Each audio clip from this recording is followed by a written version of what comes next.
let's meet the Beatles. I've got Paul and John. John. And Paul's talking to George and Ringo.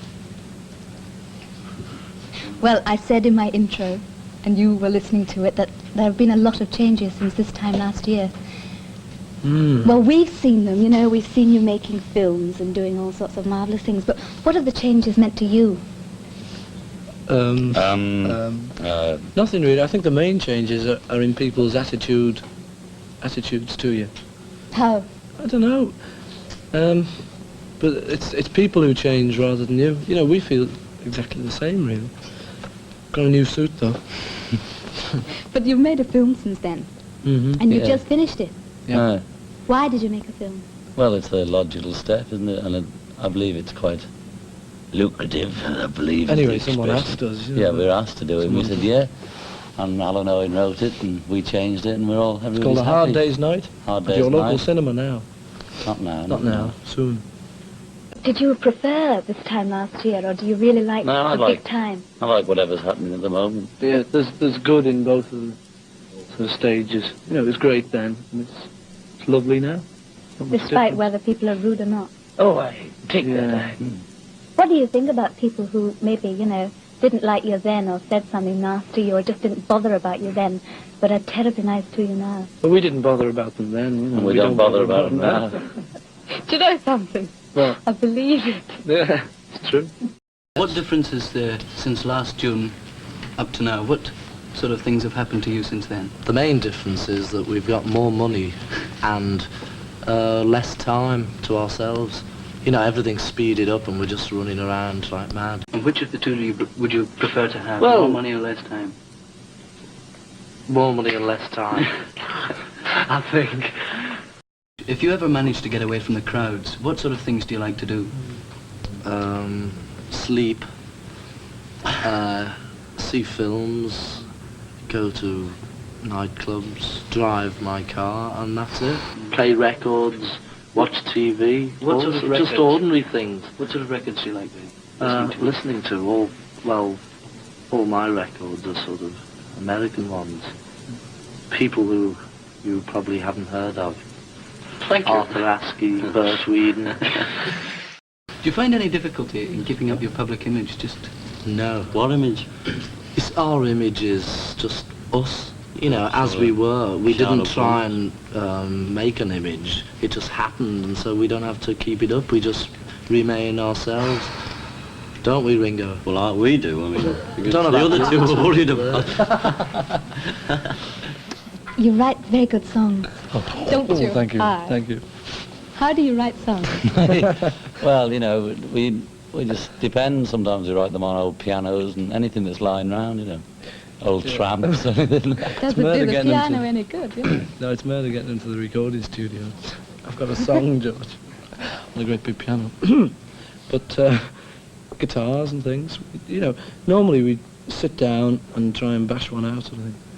But then again, there's no formula, because he can come up with one day completely finished.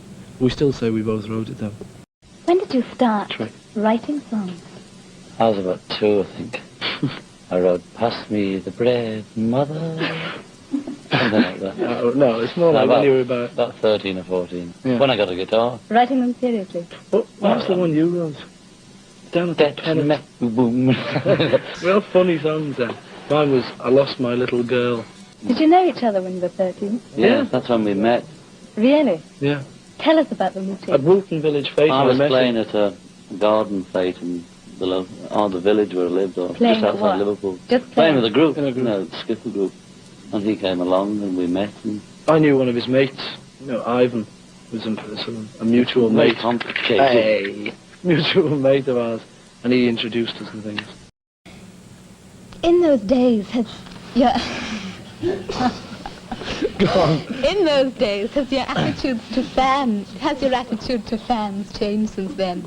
No, there's just more of them to watch.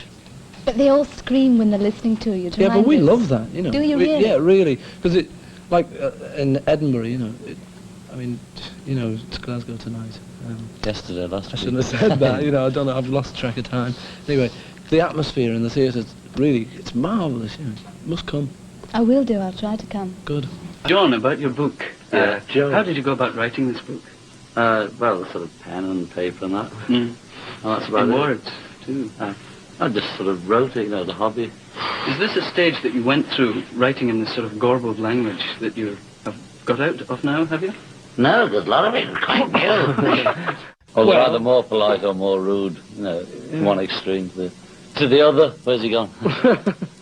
Flat. Ringo, what's the most interesting person that you've ever met? I should say, who's the most interesting person you've ever met? John Lennon. George? Harry Seacombe, I think. Harry Seacombe, yeah, he's great. I like him. Is that the kind of person that you like? Yeah. Have you ever been frightened of your fans? A time when they've really frightened you? Only Paul's frightened me a few times. only times when getting in and out of places, when there's thousands of them all together. But when you usually only meet about the most 6 or 7, if you were sort of running along the road, and then there's not enough of them then, is there, to sort of You don't, make you you don't frightened? mind that so much? No. Do you never feel lonely sitting at the back? No, that's where I am, you see. The drummer should always be at the back. Drummers should be heard and not seen. Ringo, how do you feel about playing on stage and being showered with things like jelly babies, boots, girls, things like that? Well, I'm lucky being at the back, the other 3 have it worse than I do, but sometimes it's a bit of a drag. It's not much fun, actually. Push you off your stove. Yeah, because if actually we've had things hit us in the eye, Which is very and hard. if you're listening, don't throw them in your eye. It's dangerous, Bad. You get it Hello, out, boys. How you doing? Hello, chap. How you doing? You can get up now. I pronounce you man and wait.